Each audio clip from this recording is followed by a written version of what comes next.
Okay. Good evening, everyone. I'm delighted to welcome you. My name is Dushi Pereira.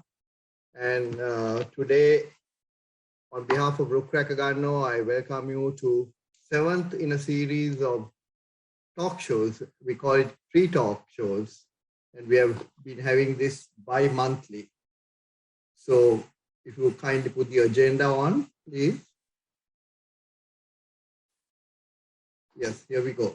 So I just welcome you very briefly. And then we have the guest lecturer, Biocurrency, Harnessing the Unrealized Value of Trees by Dr. Ranil Senanayake. We'll have question and answer time. And to all you participants, please send your questions on the chat box and we will read them to the speaker at the end of his presentation, and then he will answer, and if there is a necessity, we'll get you online to speak as well. In addition, we have a panelist, Professor Cyril Vijayasundara, renowned Sri Lankan botanist, who will come in as a panelist and also ask questions to stimulate the conversation between Dr. Ranil and Professor Cyril.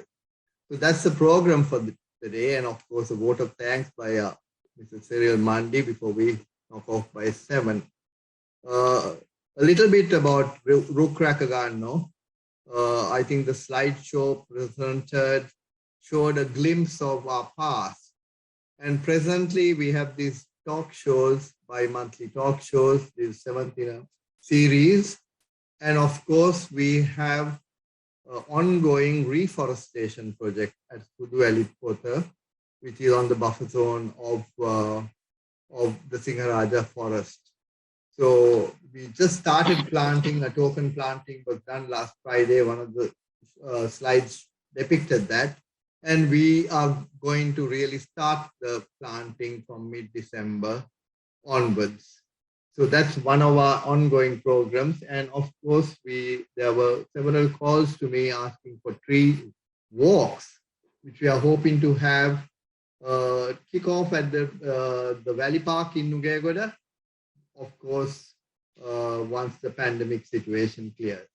So that's about what we are doing now and going to do in the future. Just to digress, today I had a pleasant surprise. An anonymous donor sent me a message and sent us 100,000 rupees in memory of our previous president, Mrs. Kamini Vitana. So that was touching and appropriate and opportune. So because we as an organization, not for profit, all volunteers, finding it sometimes hard to make ends meet. So thank you to that very generous anonymous donor. And it all happened today. So let me now introduce you, Dr. Ranil Senanayake. A brief biodata. Ranil is a systems ecologist trained at UC Davis. He has developed analog forestry as a response to the critical need of restoring lost forests worldwide. He has served as the executive director of the Environmental Liaison Center International in Kenya, as a senior scientist of Counterparty International, Washington, D.C., taught at Monash University, and was the senior ecologist at the Center for Farm Planning at Melbourne University, which set up the National Land Care Program for Australia. He was the first international crops inspector for the National Association for Sustainable Agriculture in Australia, and created the Forest Garden Product certification system for the International Analog Forestry Network. Today, he chairs Earth Restoration PLC in Sri Lanka, which works at realizing value for ecosystem services. Now, you must have heard in this world of cryptocurrency and Bitcoins, in the world of digital currency, Ranil has now pioneered this concept of biocurrency. And at the end of his talk, we will have Professor Cyril Vijayasundara also asking questions to stimulate the conversation, not forgetting the fact that the participants too will send in the questions. So that's the program for the day. And I I have the great pleasure in welcoming Dr. Ranil Senanayake to make his presentation. Over to you, Ranil. You're muted. Thank you. Thank you all. Good evening. I am going to share some information with you tonight, which I think is critical for all people interested in trees or in the environment. The thing that I have found in all my work is that we have actually discounted the values of nature. And that is, we have allowed industry and the economic system to internalize the costs of taking things from the global commons. And as a consequence, we are all suffering today with climate change, with biodiversity loss, etc., etc.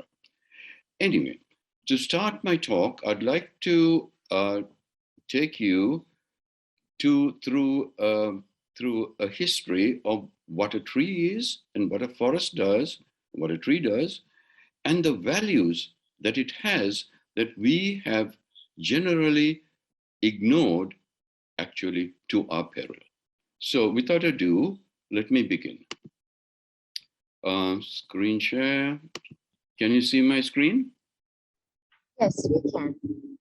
You can see my screen. Yes. Great. Thank you. Okay.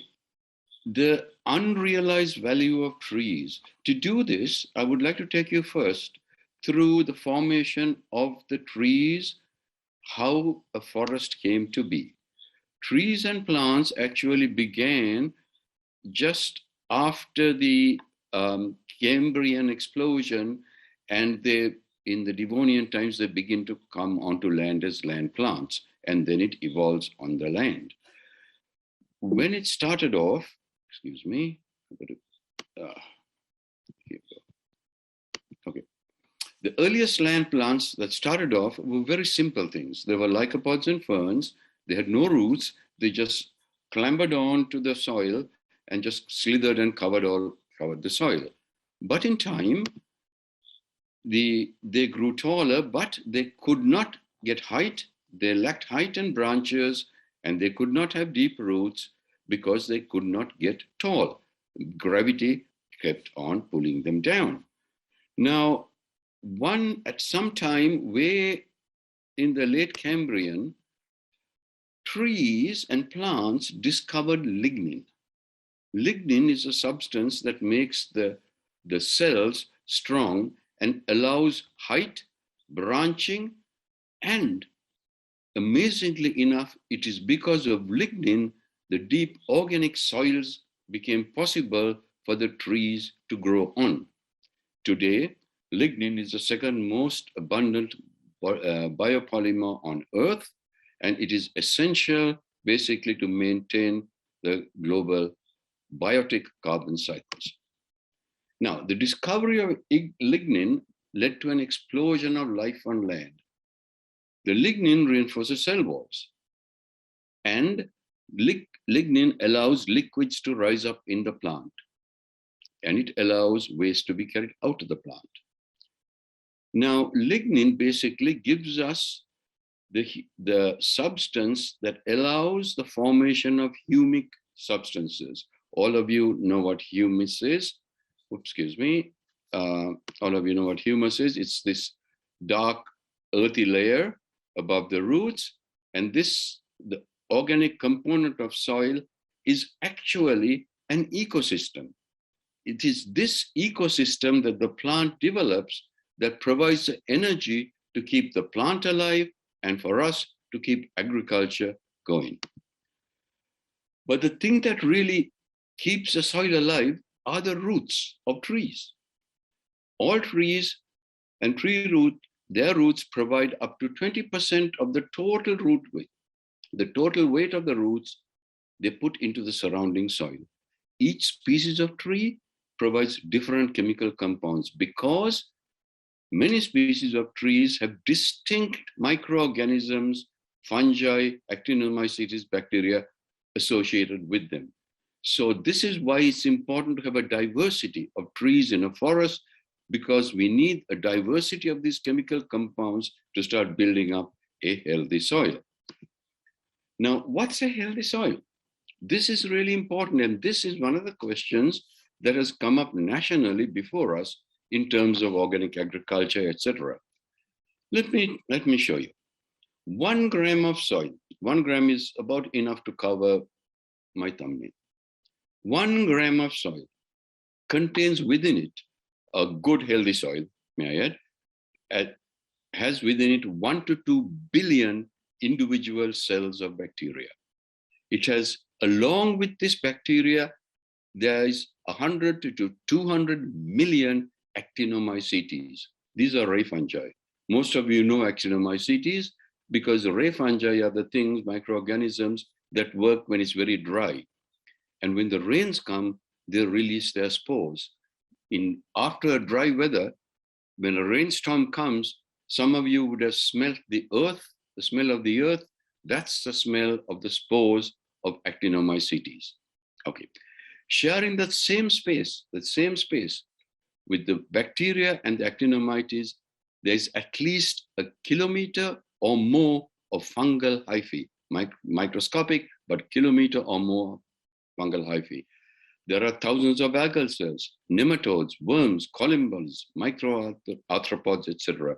All this leads to a very complex and very heavy soil ecosystem. This soil ecosystem with all these things normally accounts for a mass of about 7,000 to about 14,000 kilograms of living organisms per hectare in the upper 15 centimeters of soil in forest or farmyard ecosystems. This is critical for us to understand because this is the engine that keeps all of agriculture sustainable and all of forests sustainable. Because the living soil, that is the upper 15 centimeters of soil, in a healthy soil has a biomass of 10,000 or more kilograms, per hectare. This is equal to about 20 horses in weight. And the daily operation of this gives you about 20 horsepower per hectare. This is the energy that goes into maintaining the chemical changes that give sustainability and productivity to the soil ecosystem. When we go and start disturbing the soil and changing the soil biomass by adding artificial fertilizer, we create a whole different flow of systems because energy flow through an ecosystem always tends to simplify and organize that system. This is an ecological axiom. The adding of artificial fertilizer is high external energy. It reduces the soil biomass. So before, when we had, say, 20 horse weight, 20 kilograms of biological energy, we put in a high artificial fertilizer, high energy, it reduces the biomass greatly the next year. We add artificial fertilizer, it reduces even further. And if this process goes on, in the end, the soil cannot yield. There is no biological activity in the soil. This is what has happened to our farmyard soils all through this country, because with the Green Revolution, that's what we did. We put huge quantities of chemicals into our soils. We destroyed the biomass. We destroyed the biodiversity. And today, our fields will not yield unless you put artificial fertilizer. Our agricultural fields, both plantation and small vegetable, depends now on a huge input of external energy. This external energy is fossil-based. And if it's fossil-based, it leads to climate change. So what we are doing in this high energy agricultural system is creating a path out of which we will not be able to get out of. Now, it's the type of land use that leads to the erosion of two things, biomass and biodiversity. In this figure, this is Amazonas, this is the Amazon forest. You see, first there were large amount of biomass and biodiversity at the background. And, excuse me, at the background here. The loggers took the trees out, and then only a few of these trees were left. They tried to do some vegetables, they tried to do coffee, etc. And they said, no, there's not enough income. Then they cleared the land to make a quick yielding crop. Here they have put rice, dryland rice on it. A couple of years of use of this, and eventually it's down to the bare bones. Now, this is what is happening in the whole world. We are reducing our B to B ratio, the biodiversity to biomass ratio, we are reducing, and as a consequence, we are reducing our sustainability. We have to build this back. How do we do this? To do this, we have to look at our trees. Let's begin looking at our trees. The initial value, the first value of a tree structure is the provision of shade. Of course, we all accept that, but though we use it for the provision of shade, we really don't give it any economic value as yet. Then there's another value function of trees, which is the cleaning of water through transpiration. And that is, all plants pick up water that is polluted. Most groundwater is polluted. And that polluted water, they pick up that water, leave the pollutants behind, move the water through the trunk, out of the leaves as transpiration, and the water vapor that comes from the leaf surface is pure and clean. Plants bring up this polluted groundwater to be released as clean, pure water. Now, trees and plants usually can clean and do clean groundwater at the rate of about 1,000 liters per large tree, and then add this water to the atmosphere to come down later as rainfall. This function is undervalued and unrecognized to date. Nobody values what the trees do to clean groundwater and give us and clean water into the freshwater cycle of the planet. The next thing that trees do is this transpiration, the transpiration of leaves also makes a significant evaporative cooling effect. One tree, according to the USDA, gives us the cooling factor of about 10 room-size AC units operating 8 hours a day, which is about 1,200,000 British thermal units a day. An acre of trees gives us 550 million British thermal units a day of cooling. Again, this is again something we do not put any value on.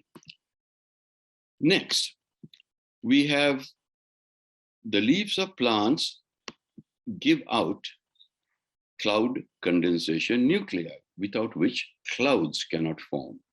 All clouds on this planet are formed naturally by living things. Surprising, no? Over the ocean, clouds are formed by a thing called dimethyl sulfate, DMS. This is the cloud condensation nuclei over the ocean. Dimethyl sulfide is made by the decay of phytoplankton in the ocean. When you go by the ocean, and if you smell that fishy smell in the ocean, that's dimethyl sulfide. On the land, the leaves of trees put out these biological particles. They put aerosols out, volatile compounds into the air, and these secondary organic aerosols become the cloud condensation nuclei. These are the particles around which water condenses to create the clouds. And then we get clean water as rain. But CSIRO in Australia has also pointed out that an increase in the global albedo, that is the whiteness of clouds, by 1 to 2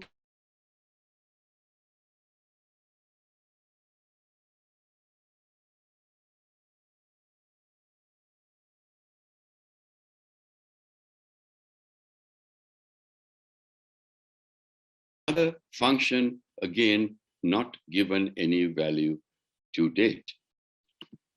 Now, when you start looking at clouds, there is a big difference between the clouds that are, which I call live and dead. Because if you look at this picture here, these are clouds caused by industrial pollution from cities that float over, do not give us any rain, it heats the atmosphere intensely. On this same landscape, you see these clouds. These are clouds that give us rain, that have albedo, that reflect the sunlight. So in clouds too, humanity, all of us, we are creating the alternate to what nature intended. Nature intended living clouds. We are creating dead clouds. Now, further, the photosynthetic biomass or trees and plants, it is the only production system that maintains the global oxygen cycle. And this function too is unrecognized and unvalued to date. All these functions that trees do in this sense is still unvalued. Now, what can we do? What is going on with photosynthetic biomass? The oxygen in the global commons of air is sustained by photosynthetic biomass. This is the material that binds solar energy into long-lived usable forms that powers all of life. But though this produces the oxygen, we human beings are impacting the stocks incredibly hard. The worldwide consumption of oil in one day consumes the oxygen output of over 221 million trees living for 1 year. This is 1 day's consumption of oil. And this is not taking into consideration the defense in the military industry, is not taking into consideration the space industry, all of which are burning the oxygen in our atmosphere at a prodigious rate. Now, if you look at what's going on, the fate of the oxygen stock of the global commons, you see here, the biggest consumer is fossil fuel and fire. And if you look at the oxygen concentration in our atmosphere, it has begun to fall. It has now begun to fall. And of course, if you look at the countries involved, fossil fuel combustion, development, you see the countries that are doing this. Livestock respiration, we see the countries that are contributing to this. Deforestation, etc. But all these things are now endangering the very life support systems of this planet. And what can we do about it? Because we have to understand that the most valuable thing on this planet are the primary ecosystem services, or PES. We spoke about the photosynthetic biomass and what photosynthesis does for. It captures solar energy, it produces oxygen, it does photoremediation by moving water out, and captures carbon over time. Now, how can we use this system to gain value to what we are doing? We can do this by looking at what produces the primary ecosystem services. Primary ecosystem services can occur only in the photosynthetic biomass, the leaves of plants, in terrestrial ecosystem, where the greatest concentration is found in forests. So if we can understand the amount or the weight or the mass of leaves of different plants in terrestrial ecosystems, we can then begin to determine what are the primary photosynthetic primary ecosystem services that they produce.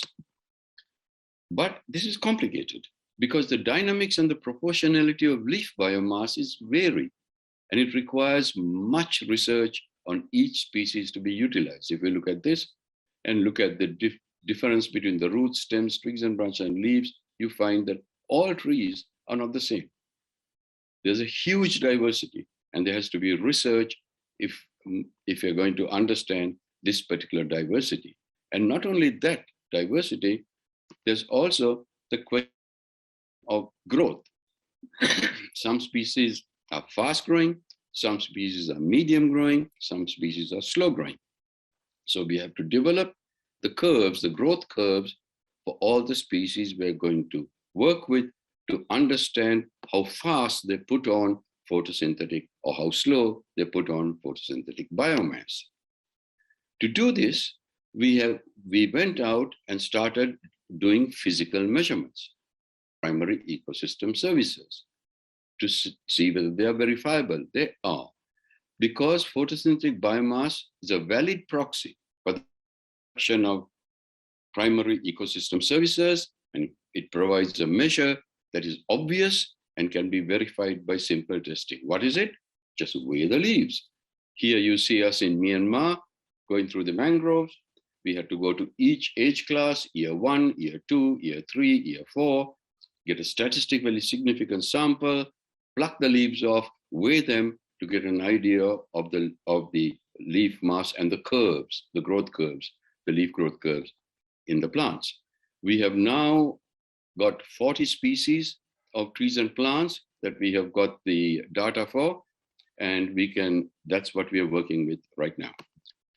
Now, what I'm trying to propose is that because the activity of a leaf and the quantum of products issued into the ecosystem through the act of primary productivity are the initial and primary ecosystem services, we have to understand that it is the activity of the leaf that is important.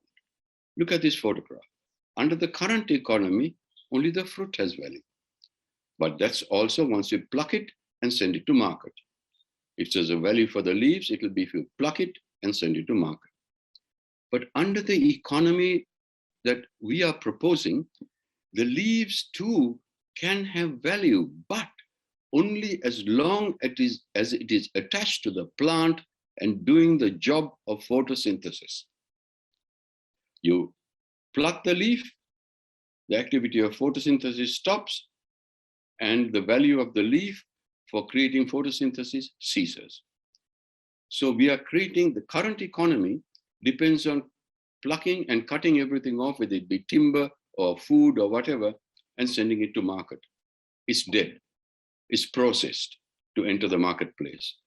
This new economy that we are proposing will, for the first time, begin to put an economic value on life, on the functioning of life, and the production of primary ecosystem services. Yeah. The question is now, can this resource be valued? Can it be capitalized? Well, Robert Constanza in 1997 at the World Bank made the first estimate of ecosystem services. Worldwide, he said, was worth an average of $33 trillion annually. In today's money, it's probably $54 trillion. Other studies, like in Myanmar, demonstrated that their forest ecosystems had a value of US 7.3 billion. But while they looked at the possibilities, there was still no tangible product that was identified to capitalize on this value. I propose, and our company proposes, that photosynthetic biomass is just such a product. Photosynthetic biomass signifies the production of primary system service, living photosynthetic biomass. And in primary ecosystem services, it is now responding to what Robert Constanza and other people estimated in the global commons. The ecosystem services worldwide are worth this much of money. And hopefully, photosynthetic biomass will be one vehicle with which you can create a growth economy that can attenuate the effects of climate change.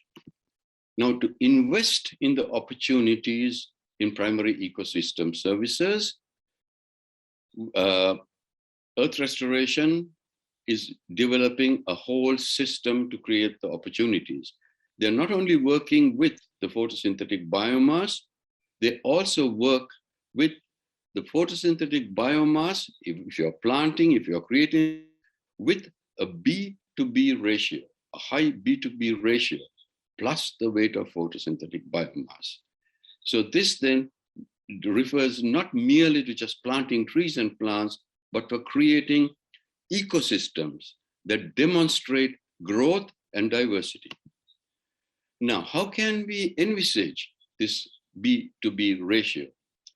If you look at what humanity has done over the years, respond to nature, we find that if you cut a forest and leave it alone, grasses grow for a little while, the soil slowly grows on, and then the bushes and shrubs come. They make the system more biodiverse and the soil deeper, and the soil matures. The next series of trees come on until the forest grows. This is the natural seral stage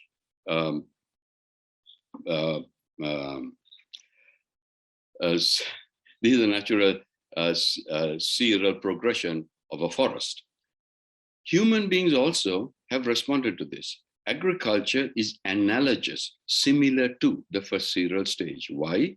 We plant grasses, or rather we plant rice and wheat in it, which is a grass. After its production, we take it back, we till the field and we take it back and start again. So this is an arrested analog of the first cereal stage. In the second sterile stage, we say, well, having the crops alone is not enough. We've got to stick a few trees in it, and we get into agroforestry. We put trees into the forest, into our agricultural area, and we have created more diversity, more biomass. Then further on, we say, no, that's not enough. We need more production. We need bushes, we need shrubs, we need design. And this is when things like permaculture come in. We are looking at crops and design to build, and it looks more like a more mature forest. Then we look at the mature forest and we say, hey, wait a minute, the native biodiversity is missing. Where are the frogs? Where are the lizards? Where are the birds? Where are the plants we don't eat? Where's the native biodiversity? Then we have to start thinking of being similar, analogous to the natural forest, to create microhabitat in this area to allow the rest of biodiversity to come from the native forest in here, because it is similar, analogous, gives the microhabitat spaces for native biodiversity. So this is how we can envisage developing along a B to B ratio, biodiversity to biomass.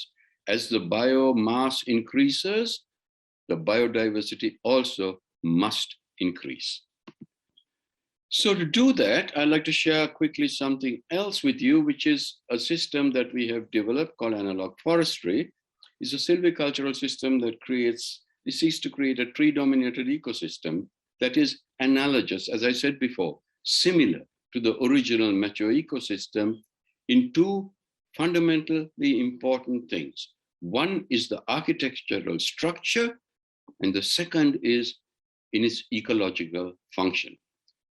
I've given you the web page. Please go and take a look. The headquarters is in Costa Rica. There's 20 countries doing analog forestry, and is proving to be very useful for rural areas, both for income and for increasing biomass and biodiversity. I will give you an example of analog forestry application. This is in Sri Lanka. We took this forest, which is the natural forest, looked at the formula, studied it, and then we created something that is analogous, similar to this. But in this design, all the species are native, 100% native species. In this design, 90% are exotic species. It mimics a natural forest, but it has production. All the species here are producing species that will give a crop to a farmer so that a farmer can exist by doing this. But what we find is that the native species, 60% of the vertebrate species that lived here have now come back here. So this is one way where we can create space for biomass, for biodiversity, income generation, and of course, creating a stable ecosystem on the landscape. So this is what I would like to talk to you about, the fact that trees have an incredible amount of ecosystem services that are not valued or taken into consideration today. We have to create a system that recognizes these values and rewards people who are looking after these units so that the entire country or the entire region or the entire world can benefit as a consequence. So in closing, I'd like to say that recognizing the value of trees as producers of primary ecosystem services powers biocurrency. Biocurrency is an exchange system seeking to create wealth by externalizing transaction values to the global commons. Up to now, the whole development process has gone on by them internalizing the value of the global commons. That is, they use the oxygen for free, they use the water for free, and that adds to their profit. The new system goes the other way around. We replace what we take out and then seek wealth out of that activity. That is how biocurrency is being seen. At the moment, I opened with the trees and the plants because I want you to get a deep understanding about the ecosystems we are dealing with. And then the company, Earth Restoration, will probably give another seminar on the development of biocurrency as a value and transaction system. So here are some web pages. Excuse me, sorry. Here are some web pages. Please take them down, visit them, see what we have. And if you have any questions, we would be very, very happy to answer them. Thank you very much. Thank you very much, Dr. Ranil. It was absorbing, and I'm sure Professor Cyril is going to have some questions. But before I ask Professor Cyril, there have been some pertinent questions from the participants themselves. So may I request Aisha to kindly read those questions. And after that, I will then request Professor Cyril for his comments, observations, and questions. Aisha? Sure, Dashi. So we have a couple of questions in the chat. There's one from Subhash who says, can you explain CCN further? Sure. CCN is called cloud condensation nuclei. Above our heads, even right now, when the sun is shining brightly above our heads, there are huge rivers of water vapor, often bigger in volume of water than the Amazon, but it's water vapor. We can't see it, it's transparent. Water vapor will condense only if there is a nucleus for it to condense around. This is how clouds are formed. Clouds are formed by this CCN nucleus that water can condense around. So cloud condensation nuclei is the essential part in making clouds, and the CCN, these little the parts in the natural world were once made by living things, which is an amazing thing when you think about the massive movement of air and water around the planet, right? And the massive movement of clouds around the planet. It is stunning to consider that it's actually all this CCN is produced by living things. Yes. And related, I think that's a very good explanation. Samira has asked a follow-up question, which also relates to CCN. He's asked, can you explain which category of the ecosystem services CCN falls under, and whether it's a primary service like photosynthesis? Now, it is CCN is a secondary service, because primary ecosystem services are confined to photosynthesis. CCN is a secondary product that happens when the air, when the moisture leaves the stomata of the plants. When the moisture leaves the stomata of the plants, that is when the aerosols and bacterial particles leave into the airstream. Great. There's another question from Subhash, which is, what is the oxygen contribution from sea when compared to land? The sea gives us 70% of the oxygen as compared to the land. The land gives about 30% of the oxygen. This is because all the organisms that live in the sea, the algae, they have no solid material. They float in the ocean. On the land, the trees and plants have their trunks, their roots, their branches, and they have to respire to maintain them. So because of the respiration rate on terrestrial ecosystems, we produce less net oxygen than the ocean. Okay, that's a very clear answer. We also have a raised hand from Lucky Fernando. So Lucky, I've enabled you, you can unmute and you can raise your question. Thank you, Ranil. I think that was an excellent presentation. And B.R. Fernando, your classmate. Yeah. Yeah. Watching the video, I noticed two trees that you put up. One was the breadfruit tree. The other one was the local Asoka.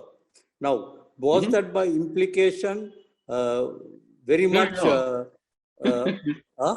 Not at all, not at all. There are two nice pictures I had. Asoka was to demonstrate the medium growth, you know, because I have many trees like that, but it was a nice tree to demonstrate medium growing. It's not a fast grower. And the other one was, you know, I had a nice picture and I had to demonstrate the difference between the current economy where we have to pluck something and take it to the market, and the new economy where you keep the things on the tree to get the value. Right. So it was not demonstrative of the oxygen fixing capacity of those trees. No. Not at all. Okay. Thank you. Sure. I will now, Aisha, any more questions? Yes, Dr. Kalamawad. Yeah. Yes, he asks, in Sri Lanka, can we request government lands for analog forestry purposes? Usually they want people to clear them and cultivate. Yes, this is because of a very, very poor understanding of our ecosystems by the bureaucrats and the politicians, you know, in charge of making policy. You know, it's ridiculous. If you look at the most stable and the best lands we have in this country, it is the home gardens of the nation, right? These are, our people are used to growing things. Analog forestry only merely is bringing a little bit of science to develop and enhance our home gardens. And then they are analogous to the native forest. We have this amazing resource, which is our home gardens, and we are not looking at it as a resource to be developed. You know, if the government would only put more money into developing our home gardens, we'll get the biodiversity, we'll get the birds, we'll get the lizards, we'll get the plants back in our home gardens. I mean, that is the wealth we have, and the idiots are not considering this.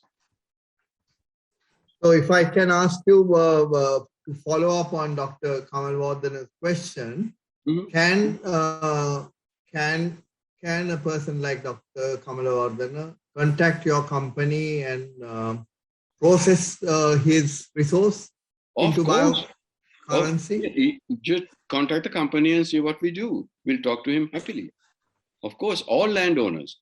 We want to work with the landowners. There's also a new association being formed. It's called the Ecological Farmers Association. There's a private members bill going through. It will be recognized by Parliament. And the Ecological Farmers Association seeks to get people who own land to enter into this thing so that they can benefit from primary ecosystem services. Aisha, I'm going to ask Professor Cyril to come in at this time and ask some questions which will stimulate further conversation. Professor Cyril? Okay, thank you, Rishi. First one I want to ask is, Ranil, is this biocurrency is a type of a cryptocurrency, right? No, it's not crypto. No, it's perfectly open. Every record is totally open. Everybody knows, what units are producing what, because the units themselves are trees and plants. How does it differ from Biocoin? That's a type of crypto. I have no idea what Biocoin is. I have no idea what that is. Do you know what it is? Something similar, but anyway, one other thing. Now you mentioned about this Costanza's, ecosystem valuation kind of thing, but then he was mostly concerned with the intrinsic values, like non-tangible values, and Costanza, Robert Costanza. Now, yours is mostly instrumental, right? No. He spoke about the intangible values because there was no mechanism in his day to identify and value it. And what I'm proposing is now using PES and PB, we can make it tangible. And that's what we are doing as a company. So wouldn't it be better if you combine both intrinsic and instrumental values, and intangible values both together, and then the value will be more? No, the thing is, we are focusing completely on primary ecosystem services. And because that's what can be measured in grams, kilograms, liters, ounces. So when we're entering into this, I would not like to see any fuzzy stuff, any assumptions. I want everything to be measured and accurate. One other thing, this first time I've seen this your way of depicting the cereal stages, starting from agricultural lands and coming to the climax forest, and then you put your analog forest just as the penultimate stage before the forest. Before the forest. Exactly right, because that's the best we have at the moment. Until somebody comes up with something else that can accelerate that further, we are looking. Unfortunately, with us, we can't go right up to a mature forest area. We can only be analogous because we're working with farmers and they need crops. So all the crops have to be designed into. Yeah. So the expectation is one day the analog forest would become the climax forest. No? No. Then how in what way then it could be a cereal stage? Because you move it to the final cereal stage, and if you have good crown canopy, if you have canopy cover, then your timber also becomes a part of the crop. But you selectively and sequentially take it out, ensuring that you have at least a 40% shade maintained for your shade-loving crops. I mean, that's not difficult. Yeah, what I'm saying is that no, the analog forest is managed. The natural forest is not managed, it's just on its own. Yeah, that's the difference, right? Yeah. That's of course, because you see, Cyril, whatever we can do, there is no way you can take people off the land they're on now. The forests that are natural forests are only going to get smaller with time, not greater. However much we may call rewilding and have these romantic thoughts, forests are never going to come back. So our only resource are people. If you can use the people to create something that's similar to the forest in the lands that they live in, then we have a chance of bringing ecosystem services back onto the landscape. I personally think that to be more practical, this should be converted into a crypto. Well, that's fine. That's your opinion, but I don't like crypto, and I don't like the energy that it uses in burning. To maintain it, huge amount of energy. So I don't like to go that route because I'm not into using fossil energy. Okay. Aisha, there's another question on the chat box. Mm-hmm. Yes, there are quite a few questions, and we have a couple of raised hands as well.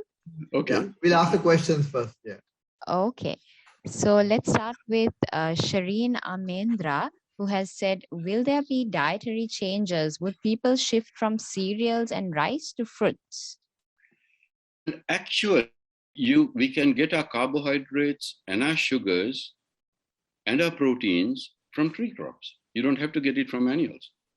I mean, there are 2 or 3 books written as far back as the 1940s proposing such a thing. It's called tree farming, right? No, it's absolutely possible to get your carbohydrate needs your sugars, and your proteins from tree crops. Great. We also have another question, which is how about from Sandra Verneuil, who has asked, how about meteorological engineering effects on PES?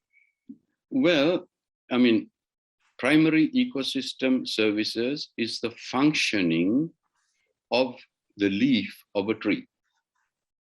I don't know what meteorological engineering effects are that you're talking about.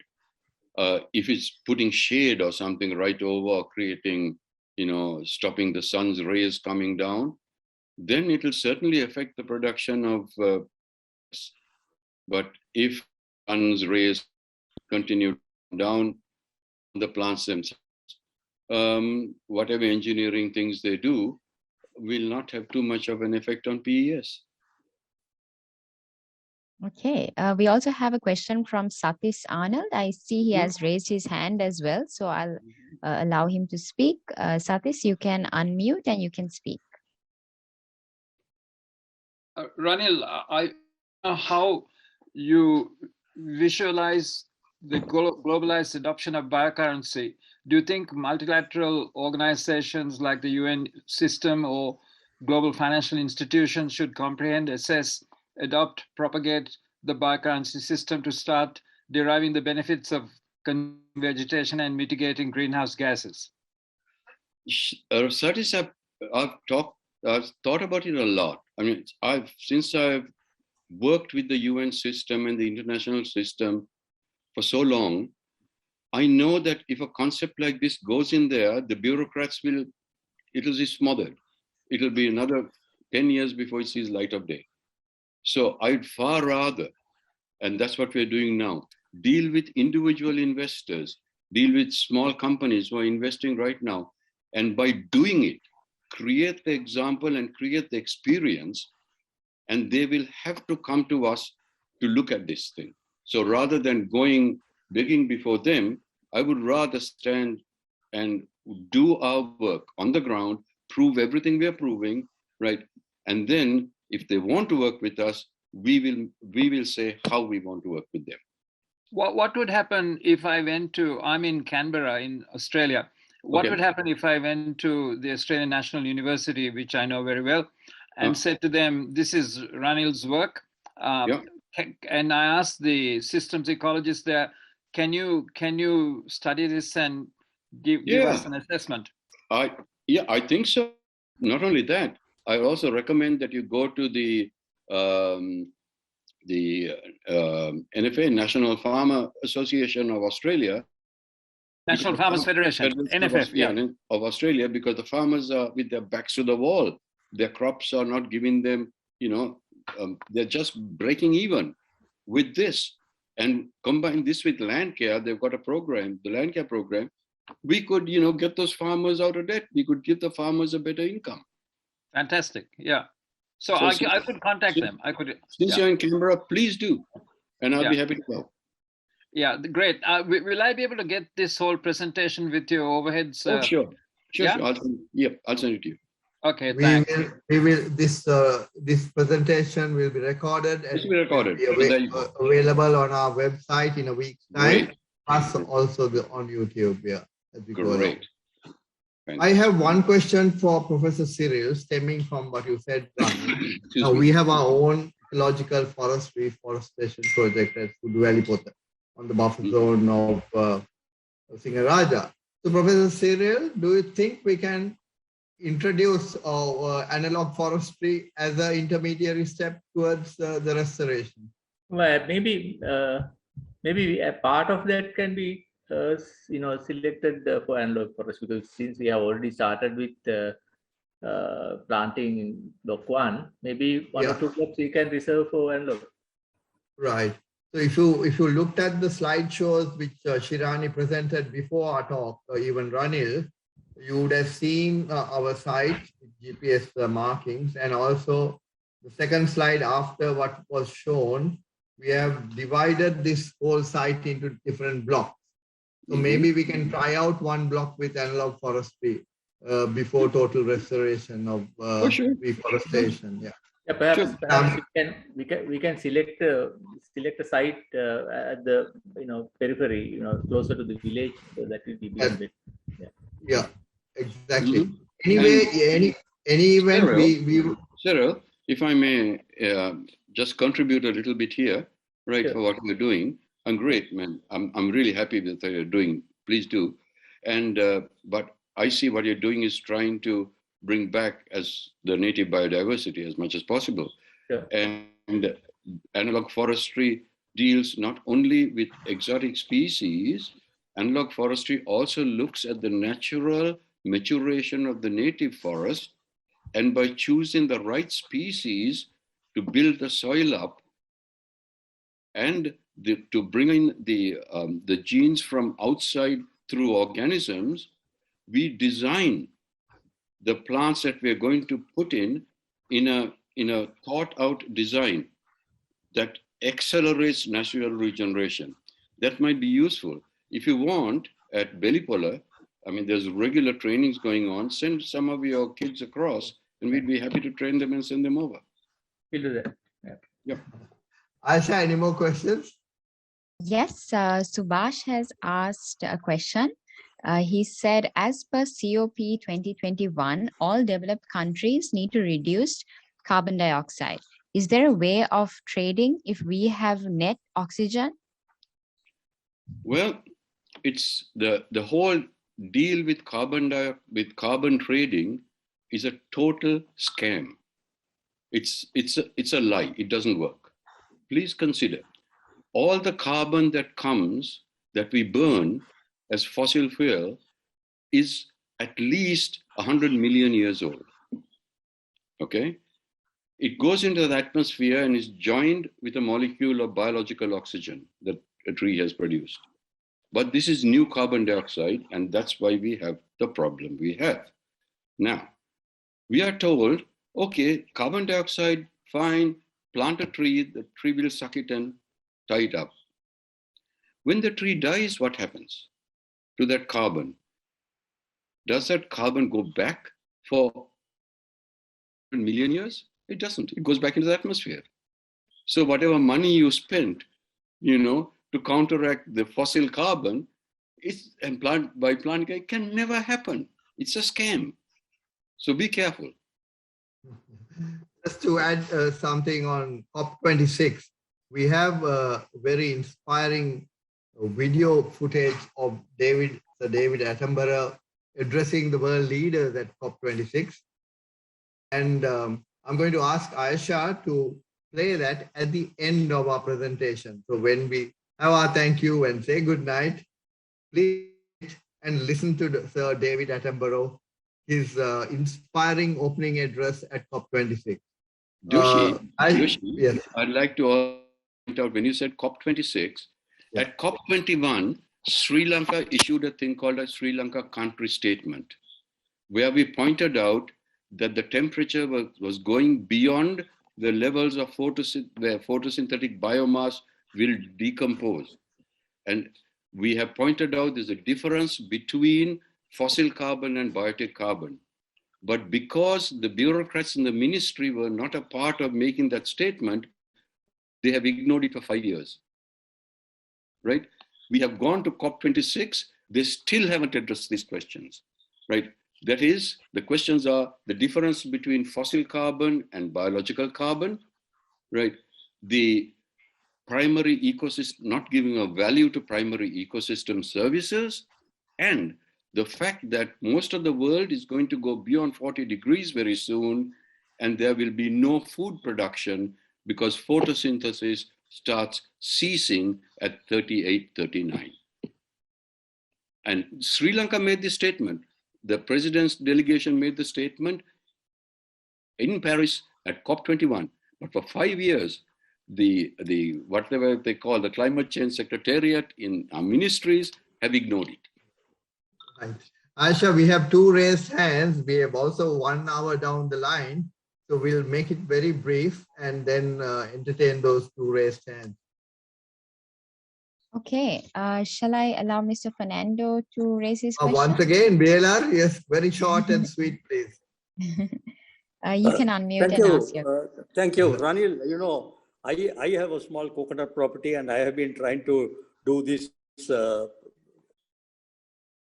forestry thing underneath, and I've done a lot of cocoa. I started with cocoa underneath, and but the problem was I used to pick about 40,000 nuts a year from the coconut, and I was getting the cocoa. And then the dandulenas and the monkeys came there, and now I get only about 2,000 coconuts. So underneath, and I knocked off all the cocoa. Now I'm putting in a lot of citrus because the fellows don't attack citrus. And I'm also putting in a lot of, what do you call that, nutmeg. I'm putting a lot of nutmeg because the guys they don't attack the nutmeg either. So I'm putting citrus and nutmeg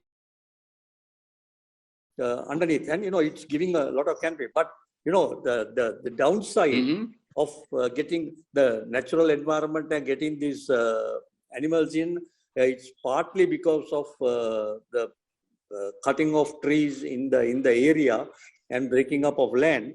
The monkeys have got concentrated in my place now. So I'm really wondering what the devil to do with that. Actually, you're not alone in that. I'm also having the same problem. Every small holder has the same problem. This is actually it's a unique problem to Sri Lanka. It's because we have this ethos of not killing. In other countries, none of this would exist. The animals would be killed and eaten, right? Because we have this ethos of not killing, the animals are breeding and they're getting out of hand. The porcupines destroy the roots of most of our crops, the wild boar, the barking deer, the mouse deer, the monkeys, the giant squirrel. They're all, their populations are exploding. Now, this is a job for the Wildlife and Nature Protection Society. But I don't think any one of these people have done any research or done anything at all about population control in anthropogenic or human areas. What will happen is eventually the people will get so angry or so frustrated, then they will do things like what's happening in certain places, putting poison and miserable deaths for these poor animals, right? So we're coming into a very, very difficult situation. Now, where I'm working, I've told my people, okay, let's try one thing, and that is get the monkeys to feed in one particular place and then crumble birth control pills over them so that every day they get a dose of, then their population goes down. But unless we do population control, we are in serious trouble as small farmers. And this, the Wildlife Department and the Forest Department have to join the small farmers in order to work. In Thailand, they are sterilizing the monkeys. I mean, they're moving in this direction. In Sri Lanka, nothing is happening. So therefore, let me also ask you, join the EFA, the Ecological Farmers Association. That's a platform we are creating for all of us small farmers to be able to raise our voices as people who are interested in the land, interested in production and in biodiversity. I shall ask question. Thank you, Ranil. Yeah. Sure. I shall ask one. Yes, Satish Sanal, you are able to speak. Ranil, I'm very concerned about the global situation, although there are many questions about Sri Lanka I would like to ask, but on the global scale, following the Glasgow meeting, we know the equations are really bad. We know that the world is producing over 40 gigatons of carbon dioxide every year, and that number is increasing. Yes. But we also know that solar wind electricity is now cheaper than fossil fuel electricity. Even so, China and India are still building new coal-fired plants. Adani, which is a giant Indian company, has done a big deal to open a massive coal mine in Queensland, and they're taking all this coal from Australia to India. This is going on right now. Yep. And and the Australia Indian Prime Minister, The Indian Prime Minister went to Glasgow and asked for more time. No, but yeah, I mean, Australia is responsible if they're selling their coal. Yeah. You know, yeah, I mean, if somebody comes to your house and says, hey, I want to buy your children, you don't sell them just like that. Yeah, I mean, it's a joint problem. It's also India. India actually refused to in fact, if you remember, the British head of the COP6, the minister who's the head of, he cried on the last day. He couldn't get his point through because India refused. It shows how much India cares for. So what can we do? How can we get the world to understand that solar wind is now competitive? Why are we still doing the coal? I have no answer for that one, because it's those people out there you should be asking the question from. Okay. Thank you so much. We have really gone beyond the limit. So thank you, Ranil. There'll be a vote of thanks for you. And I would request Aisha now to get on to the next item on the agenda, which is a vote of thanks, is it? What does the agenda say? Yes. That's right. It's a vote of thanks. It is to be given by Cyril Mandi. Is Cyril going to give it, or our evergreen Professor Shirani Balasuriya going to read it out for us? Shirani? And Professor Cyril, thank you very much for coming in and taking a lead in question. If there's a final question you can ask Ranil before we go to the proposed vote of thanks. I just want to know from Ranil whether you have that Mirhavat analog place still going on, or what's the situation there? Absolutely. I still have it going on there. It's now 35 years old. And I set out to prove that you can do other things than pinus and eucalyptus, and it now is proving everything I set out to prove. In the pictures I showed you, the picture of the analog forest was of Mirhavat, and we are training people. Interesting, something. I've got students who come there from South America, from Cuba, from Mexico, from Ecuador, from Peru. I have students from Africa coming in there. I have students from Europe. I have students from Asia. That's 38 years. Up to today, the only formal people I have not got there is Forest Department of Sri Lanka and Wildlife Department of Sri Lanka. No, actually, my late Professor Balasubramanian and I were planning to come one day, but somehow we couldn't make it. And this is what happens. Somehow they don't make it. Okay. So, Ranil, we are going to invite you to our reforestation block as well and pick your brains on it. Sure. And of course, we will come to Bellipola as well. Yeah. So please come and see. You're all welcome. Thank you, Professor Cyril. Thank you, Ranil. And Shirani, over to you. Yeah. Professor Shirani Balasuriya. Unfortunately, Cyril is not able to give his message, so I'm reading it for Cyril. My apologies that a technical problem with my computer making the microphone useless stops me from joining in directly. Luckily, no problem with the speaker, so I can hear.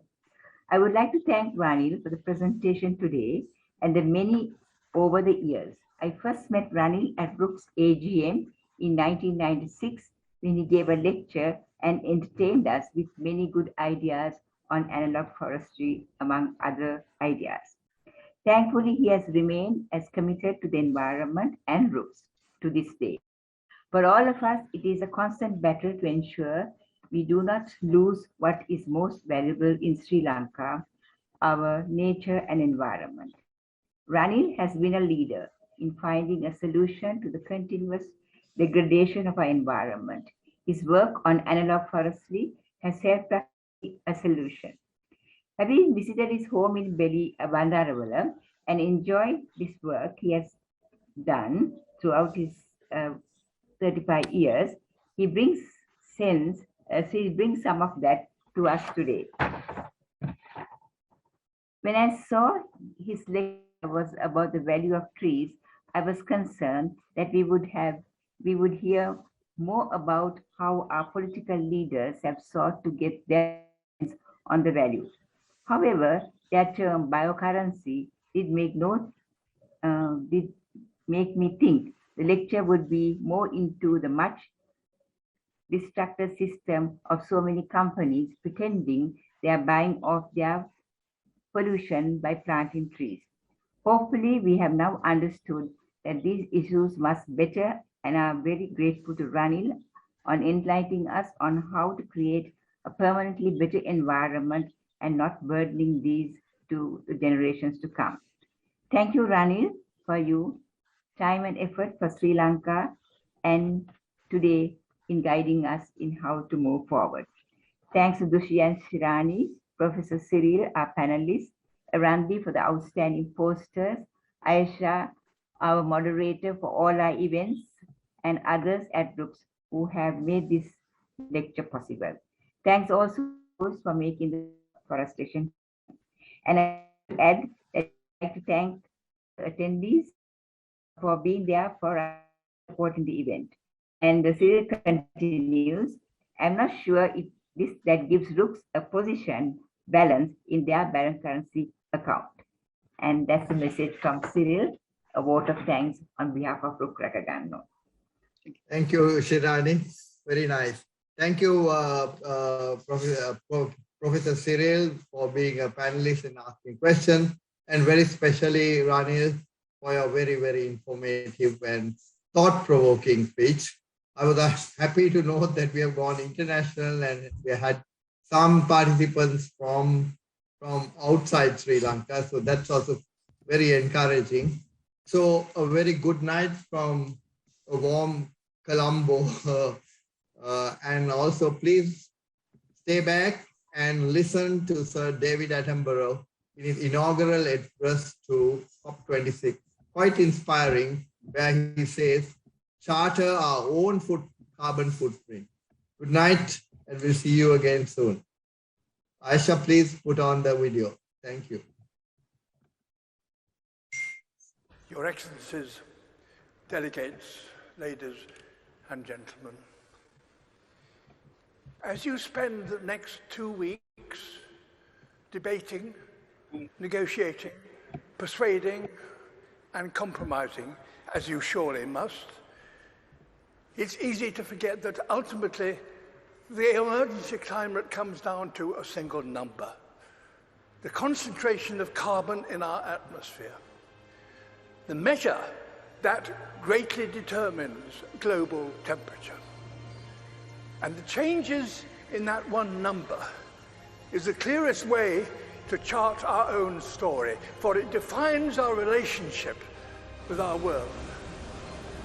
For much of humanity's ancient history, that number bounced wildly between 180 and 300. And so too did global temperatures. It was a brutal and unpredictable world. At times, our ancestors existed only in tiny numbers. But just over 10,000 years ago, that number suddenly stabilized, and with it, Earth's climate. We found ourselves in an unusually benign period, with predictable seasons and reliable weather. For the first time, civilization was possible, and we wasted no time in taking advantage of that. Everything we've achieved in the last 10,000 years was enabled by the stability during this time. The global temperature has not wavered over this period by more than plus or minus 1 degree Celsius. Until now. Our burning of fossil fuels, our destruction of nature, our approach to industry, construction, and learning are releasing carbon into the atmosphere at an unprecedented pace and scale. We are already in trouble. The stability we all depend on is breaking. This story is one of inequality as well as instability. Today, those who've done the least to cause this problem are being the hardest hit. Ultimately, all of us will feel the impact, some of which are now unavoidable.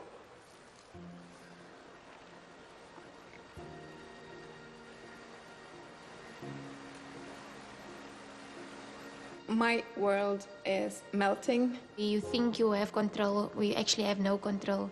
I'm absolutely terrified to bring a child to this world. This is how our story is due to end. A tale of the smartest species doomed by that all too human characteristic of failing to see the bigger picture in pursuit of short-term goals. Perhaps the fact that the people most affected by climate change are no longer some imagined future generation, but young people alive today. Perhaps that will give us the impetus we need to rewrite our story, to turn this tragedy into a triumph. We are, after all, the greatest problem solvers to have ever existed on Earth. We now understand this problem. We know how to stop the number rising and put it in reverse. We must have carbon emissions, halt them this decade. We must recapture billions of tons of carbon from the air. We must fix our sights on keeping 1.5 degrees within reach.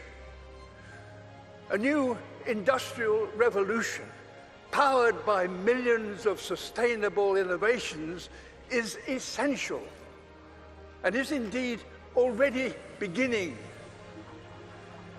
We will all share in the benefits: affordable clean energy, healthy air, and enough food to sustain us all.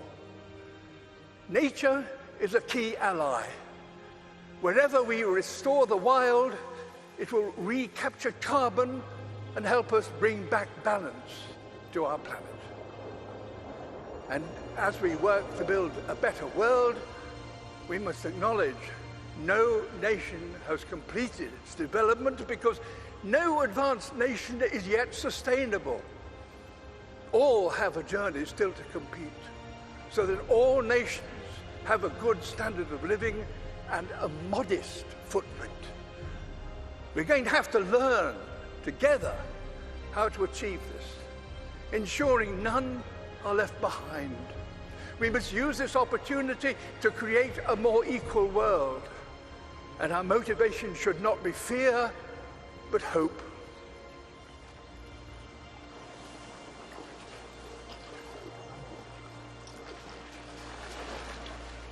Can we fix climate problem in one generation? My answer would be yes, we have to. We need to not just to talk about what we can do, but to do what we can. This is a challenge that we should try to solve in a quick way with a long-term vision. It comes down to this: the people alive now are the generation to come. Will look at this conference and consider one thing: did that number stop rising and start to drop as a result of commitments made here? There's every reason to believe that the answer can be yes. If working apart, we are a force powerful enough to destabilize our planet, surely working together, we are powerful enough to save it. In my lifetime, I've witnessed a terrible decline. In yours, you could and should witness a wonderful recovery. That desperate hope, ladies and gentlemen, delegates, excellency, is why the world is looking to you and why you are here. Thank you. Thank you very much, everybody. Thank you and a very good night. Aisha, thanks very much, Aisha. Most welcome. Yes, we had over 70 participants. Oh, Manika, you're welcome. So we had this 100,000 in memory of your mom, which is very touching and encouraging, Manika. Thank you, Chamit, whoever you are. And we had some people from across the seas, no? Dr. Kamal, yes.